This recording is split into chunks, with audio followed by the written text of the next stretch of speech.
नमस्कार दोस्तों, जैसे कि एडमिशन का टाइम स्टार्ट हो चुका है और आप देखते हो कि सभी पेरेंट्स को कुछ ना कुछ टेंशन रहती है कि बच्चों का एडमिशन किस स्कूल में करवाया जाए, प्राइवेट में करवाया जाए, गवर्नमेंट में करवाया जाए।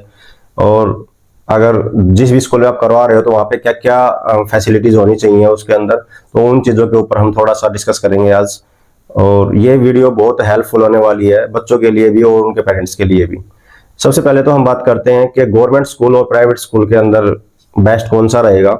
तो अगर आपके पास आपकी जो फाइनेंशियल सिचुएशन है वो कम है, तो सबसे बेस्ट जो रास्ता वो मैं आपको बता रहा हूं।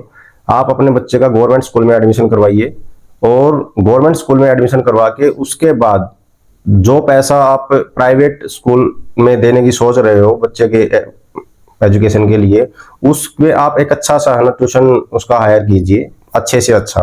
गांव के अंदर होता क्या है, खासकर मैंने गांव में देखा ये चीज कि पेरेंट्स बच्चे को तो प्राइवेट में डाल देते हैं, लेकिन जब ट्यूशन की बात आती है तो वो बिल्कुल ही मतलब जिस बंदे को नॉलेज ज्यादा नहीं होती है, बिल्कुल जो सस्ता पढ़ाता है, ठीक है, कोई 10th किए हुए, कोई +2 किए हुए है, तो इस तरह से कोई पढ़ाता बिना एक्सपीरियंस का पर्सन उसके पास भेजते हैं, क्योंकि वो 100-200 रुपए 300 रुपए लेता है उससे। ठीक है, तो आपको सिर्फ ये इन बातों का थोड़ा ध्यान रखना है कि ट्यूशन जो है ना वो आप एक्सपीरियंस पर्सन चुनिए और बेस्ट से बेस्ट। कहने का मतलब यही है कि आपके हो सकता है जो जितने पैसे आप वो सामने वाला ले रहा है ट्यूशन टीचर, वो 100-500 रुपए ले रहा है, तो आप उसको 600 दे दीजिए, लेकिन उसको ये बोलिए कि मेरे बच्चे को इम्प्रूव करना है। दूसरी चीज ये क्या है कि अभी ट्यूशन की बात आती है तो कि मोस्टली पेरेंट्स क्या करते हैं कि पूरा 1 साल ट्यूशन चलने के बाद भी कहते हैं कि मेरे बच्चे के अंदर परफॉर्मेंस में ज्यादा मतलब इजाफा नहीं हुआ, ज्यादा अच्छी बच्चे की परफॉर्मेंस नहीं आई। तो उसके पीछे रीजन क्या होता है, क्योंकि ट्यूशन तो पूरे साल चला है, बच्चा प्राइवेट या गवर्नमेंट में कहीं भी पढ़ रहा हो। जो पैसा आप ट्यूशन के ऊपर लगाने वाले हो, तो आप ट्यूशन टीचर को बोलिए कि मेरे बच्चे के जो बेसिक्स हैं उनको क्लियर करने में और उसको कुछ सिखाने के ऊपर फोकस किया जाए, ना कि सिर्फ स्कूल का सिलेबस कंप्लीट करवाने पे। होता क्या है कि पेरेंट्स इस चीज के प्रति अवेयर नहीं होते हैं, उनको जस्ट ये पता है कि भाई हाँ मेरा बच्चा ट्यूशन जा रहा है, लेकिन वहां पे जाके करता क्या है उस चीज के बारे में उनको वो अवेयर नहीं होते। तो आपको क्या करना है कि मतलब ये पॉइंट स्पेशल ट्यूशन टीचर को बोलना है कि भाई मेरे बच्चे को आप सिर्फ मतलब कोई पर्टिकुलर सब्जेक्ट, इंग्लिश ले लो, मैथ ले लो, कि भाई मेरे बच्चे को ये सिखाना है। ठीक है, इंग्लिश की बात करते हैं, भाई मेरे बच्चे को इंग्लिश बोलनी सिखानी है या पढ़नी सिखानी है, रीडिंग सिखानी है, राइटिंग जो भी है। मैथ्स के अंदर मेरे बच्चे का बेसिक कंप्लीट होना चाहिए, भाई उसको जोड़ घटा गुणा भाग एलसीएम एचसीएफ जो भी चीजें हैं, जो चैप्टर्स हैं उसके, वो आने चाहिए, ना कि उसका जस्ट सिलेबस कंप्लीट करवाना है। ठीक है, सिलेबस सिलेबस का मतलब यही होता है कि बच्चे आके होमवर्क कर लेते हैं कंप्लीट और बस चले जाते हैं। तो ट्यूशन टीचर का भी ज्यादा मतलब वो क्वेश्चनिंग करते ही नहीं है बच्चे अपने से, अपने आप से। तो ठीक है, तो एक पॉइंट तो ये है। दूसरा पॉइंट क्या है कि जो हम बात करते हैं प्राइवेट और गवर्नमेंट की बात जो कर रहे थे, तो एक ऑप्शन तो ये उन पेरेंट्स के लिए था जो पेरेंट्स ये चाहते हैं कि भाई मैं मतलब मेरी फाइनेंशियल जो सिचुएशन है वो कम है, तो उनके लिए मैंने ये सोल्यूशन दिया है कि इससे बेस्ट है ना कुछ भी नहीं है। आप किसी भी प्राइवेट स्कूल में जाओ, उससे सबसे बेस्ट एजुकेशन है गवर्नमेंट के अंदर, चाहे आपके गवर्नमेंट स्कूल का लेवल कैसा भी हो। बहुत सारे लोगों का क्वेश्चन होता है, सर हमारे तो मतलब गवर्नमेंट स्कूल में टीचर है जो अवेयर नहीं है या पढ़ाते नहीं है, फोकस नहीं करते हैं, मतलब बहुत सारे रीजन होते हैं लोगों के। तो सबसे बेस्ट है, क्यों अब बेस्ट क्यों है उसके ऊपर भी डिस्कस करेंगे हम। गवर्नमेंट स्कूलों में क्या है, प्राइवेट स्कूलों में और गवर्नमेंट स्कूल के मतलब इंग्लिश मीडियम और हिंदी मीडियम, मैं मीडियम की बात करूंगा, गवर्नमेंट से और प्राइवेट से ज्यादा उसमें कुछ फर्क नहीं आने वाला है। ठीक है, तो जो हमारे जो गवर्नमेंट स्कूल होते हैं उसमें 99 क्या है कि हमारी मातृभाषा के अंदर पढ़ाई होती है। जैसे हम हमारे साइड से है उत्तर साइड, तो यहाँ पे क्या है कि हिंदी मातृभाषा हमारी, तो मोस्टली जो स्कूल हैं वो हिंदी मीडियम से होते हैं। तो वहां पे क्या होता है, आपने भी देखा होगा कि बच्चे क्या करते हैं, मोस्टली अपनी मातृभाषा के अंदर सब समझते हैं। तो सबसे जो भी एजुकेशन उनको मिलेगी तो अच्छे से समझ जाएंगे। और जो इंग्लिश मीडियम स्कूल होते हैं उसके अंदर उनको समझाना पड़ता है, हर चीज को बार बार आप बताओगे और आपका बैकग्राउंड अच्छा होगा, आपकी आपके फैमिली के अंदर भी एजुकेटेड पर्सन हो, तो घर पे थोड़ा सपोर्ट मिलेगा तो वो बच्चा रिकवर करता है। अदरवाइज उसको बहुत दिक्कत आती है, बेशक चाहे बचपन से ही क्यों इंग्लिश मीडियम में पढ़ा रहे हो। तो सबसे बेस्ट तो ये रहता है कि आप अपने बच्चे को बेसिक एजुकेशन जहां पे भी दिलवा रहे हो या मतलब अपनी मातृभाषा चुनिए, सबसे बेस्ट है, इससे बेस्ट कुछ भी नहीं है। क्योंकि आपका बच्चा सिर्फ पीछे रहेगा ना, तो सिर्फ एक सब्जेक्ट में पीछे रहेगा, वो है इंग्लिश। और वो भी वो इंग्लिश के कौन सी जो हम स्पीकिंग की बात करते हैं जो स्कूलों में कराई जाती है, दोनों में डिफरेंस होता है। इसके ऊपर भी हम बाद में डिस्कस करेंगे कि क्या क्या डिफरेंस होता है इसके अंदर, ठीक है। तो अभी हम बात कर रहे थे कि गवर्नमेंट और प्राइवेट वाली। तो एक चीज तो ये हो गई। दूसरी चीज क्या है कि जिन पेरेंट्स के फाइनेंशियल सिचुएशन अच्छी है, अब वो चाहते हैं कि भाई मेरे को तो मतलब प्राइवेट में ही करवाना है, तो अब उसके लिए क्या क्या मतलब अपॉर्चुनिटी है, क्या क्या मतलब क्या क्या कुछ देखना चाहिए। सबसे पहले तो ये कि आप ऐसा स्कूल चुनिए जो आपके बच्चे के नजदीक हो, आसपास के इन्वायरमेंट में, जहां से बच्चे का आने जाने का जो टाइम है ना वो कम से कम लगे। क्योंकि बच्चे आधे मतलब बच्चे अगर एक घंटा बैठ के अगर बस में जाते हैं तो 1 घंटा आना 1 घंटा जाना, तो मोस्टली तो है ना उनका जो है ना वो वैसे ही मेंटली जो है ना डिस्टर्ब हो जाते हैं बच्चे, थकावट हो जाती है बच्चों को। तो एक चीज तो ये देखिए कि नजदीक से नजदीक पॉसिबल हो तो ये सबसे बेस्ट है।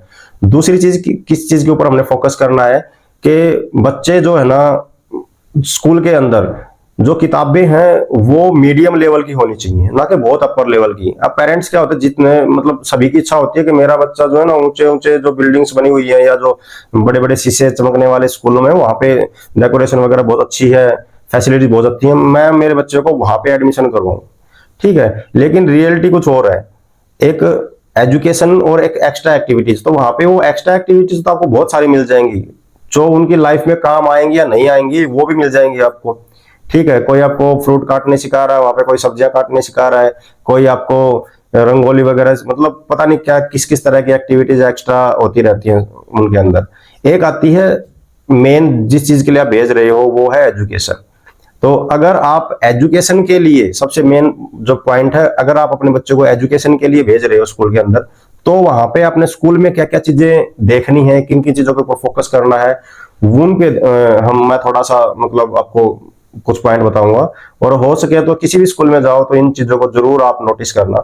सबसे पहले हम बात करते हैं, मैं एक पर्टिकुलर सब्जेक्ट का नाम लूंगा, सभी का एक 1 बाय 1 बताऊंगा मैं आपको, ठीक है। सबसे पहले जैसे आपने फैसिलिटी देखनी है कि भाई एक्स्ट्रा के अंदर के भाई कंप्यूटर के अंदर जो एजुकेशन है, बच्चों के सिर्फ बुक लगवा रखी है या प्रैक्टिकल के लिए भी वो ले जाते हैं। मैंने जितना भी अपने एक्सपीरियंस के अकॉर्डिंग देखा स्कूलों के अंदर, या अभी जो भी मेरे पास बच्चे आते हैं मैं उनसे मोस्टली पूछता हूँ, या हम जो मार्केट में घूमते हैं कन्वेंसिंग के लिए, तो वहां मैं मतलब डिस्कस करता हूँ पेरेंट्स से भी बच्चों से भी, क्या आपका बच्चा ट्यूशन मतलब स्कूल में जाता है तो क्या कंप्यूटर है, तो बच्चे बोलते हैं कि हाँ जी कंप्यूटर तो है, लेकिन हमें लैब में नहीं ले जाते, कंप्यूटर लैब में उनको जाने का मौका नहीं मिलता। तो मेरे हिसाब से वो कंप्यूटर किसी काम का नहीं है। बेशक आपका बच्चा छोटी क्लास में हो चाहे बड़ी क्लास में हो, आपके बच्चे को बेसिक्स तो बिल्कुल अच्छे से आने चाहिए। और वो बेसिक्स जो मार्केट में जाके इन फ्यूचर आप 10th-12th करके मार्केट में जाके 5-10 हजार रुपए दे के सीखने वाले हो, इतने बेसिक्स तो टीचर्स को बच्चों को स्कूल में सिखाने ही चाहिए। तो ज्यादा फोकस, क्योंकि कंप्यूटर के अंदर जो चीज मेनली लाइफ में काम आएगी ना वो आएंगी प्रैक्टिकल स्किल्स। तो आपको फोकस किस चीज पे करना है सबसे ज्यादा, कि प्रैक्टिकल ज्यादा हो और थ्योरेटिकल कम हो। ये मान के चलो अगर हम रेशियो की बात करें तो 20-80 या 30-70 का रेशियो आप लेके चलो, कि 70% 80% प्रैक्टिकल होनी चाहिए और बाकी थ्योरेटिकल होनी चाहिए। थ्योरेटिकल तो जस्ट ये लगा लो बस, जस्ट हमें एग्जाम लेना होता है, ठीक है। उसके अंदर भी कंप्यूटर या रीजनिंग वगैरह जो सब्जेक्ट होते हैं उनमें हम मोस्टली क्या करते हैं, ग्रेड ही लगाते हैं, ठीक है, आर्ट होता है तो उनके अंदर बस, तो वहां पे ये लगा लो जस्ट उसकी तरफ आप ये बोल सकते हो कि जस्ट हमें जो थ्योरेटिकल जो सिखानी है ना उसको आप थोड़ा कम कर लो, लेकिन प्रैक्टिकल पे पूरा फोकस होना चाहिए। आपके बच्चों को अच्छे से A to Z चीजों का पता होना चाहिए, उसको शॉर्टकट की पता होनी चाहिए। टाइपिंग के लिए भाई टाइपिंग कैसे करते हैं, क्या क्या तरीके होते हैं, ठीक है, कीबोर्ड के अंदर कौन कौन सी की है, क्या सीरीज है उनकी, वो सारी चीजें उनको पता होनी चाहिए। चाहे वो 3rd 4th से आप स्टार्ट कर रहे हो या फर्स्ट क्लास से। फर्स्ट से जो कंप्यूटर लगाने का वैसे कोई फायदा नहीं होता है, तो कम से कम 2nd 3rd क्लास से आप मतलब कोशिश कीजिए। लेकिन स्कूलों में क्या होता है, प्राइवेट स्कूलों की मैं बताऊं तो बच्चे की बुक लगी पहली क्लास से, लेकिन वो उसको लैब के दर्शन नहीं हो रहे हैं 8वीं क्लास तक भी, 6ठी 7वीं क्लास तक भी, तो मेरे हिसाब से उस कंप्यूटर नॉलेज का कोई फायदा होने वाला नहीं है आप लोगों को, ठीक है। आप बिना मतलब की फीस पे कर रहे हो वहां पे। दूसरी चीज बात करते हैं कंप्यूटर के बाद इंग्लिश स्पीकिंग क्लासेस की।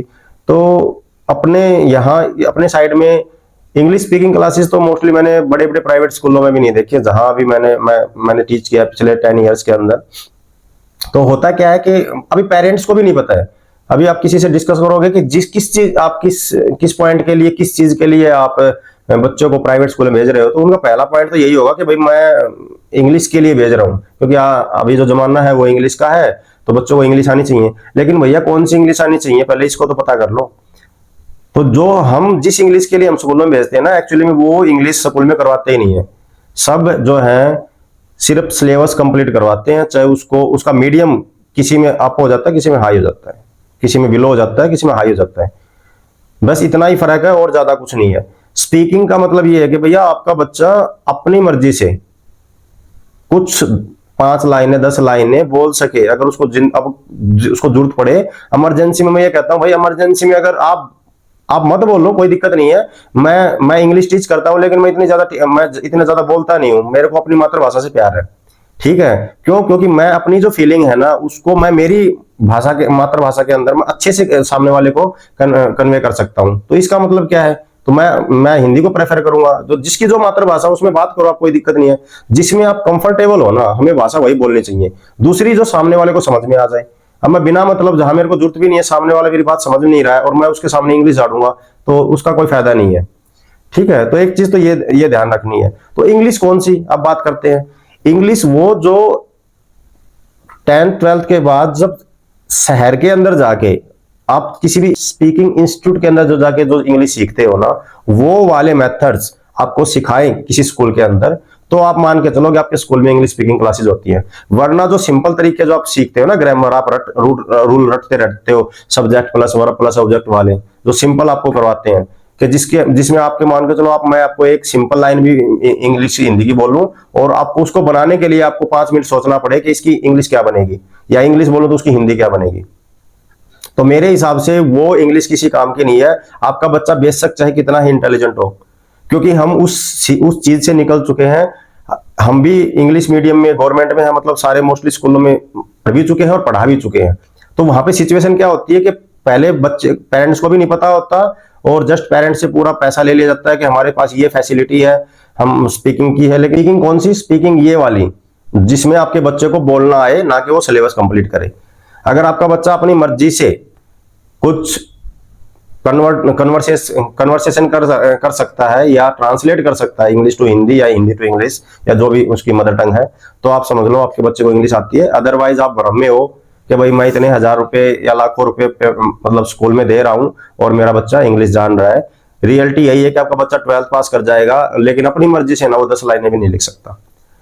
तो ये थोड़ा सा आप फोकस करो कि जिस स्कूल में अगर आप सामने अगर मैनेजमेंट बोलती है कि भाई हाँ हमारे स्कूल में इंग्लिश स्पीकिंग की क्लासेस होती हैं, तो कौन पढ़ाता है, ठीक है, कौन से मेथड से पढ़ाता है, ये भी तो पता चले ना, ठीक है। तो मेथड काम करते हैं वहाँ पे। तो अगर यूनिक मेथड है सामने वाले पर्सन के पास, तो आप वहाँ पे अपने बच्चे का एडमिशन करवाओ। अदरवाइज आप मतलब जस्ट आपसे फीस ले लेंगे, लेकिन वो इंग्लिश स्पीकिंग के नाम पे जस्ट कुछ टाइम रटवा देंगे आपके बच्चे को। कोई 50-100 सेंटेंस लिखवा दिए, बच्चे ने वो रट लिए, आप सोचोगे हाँ मेरा बच्चा तो अच्छी इंग्लिश बोलता है, ठीक है। तो वो इंग्लिश नहीं होती है। तो 2 पॉइंट तो ये हो गए आपके। दूसरी चीज इसके बाद ये है कि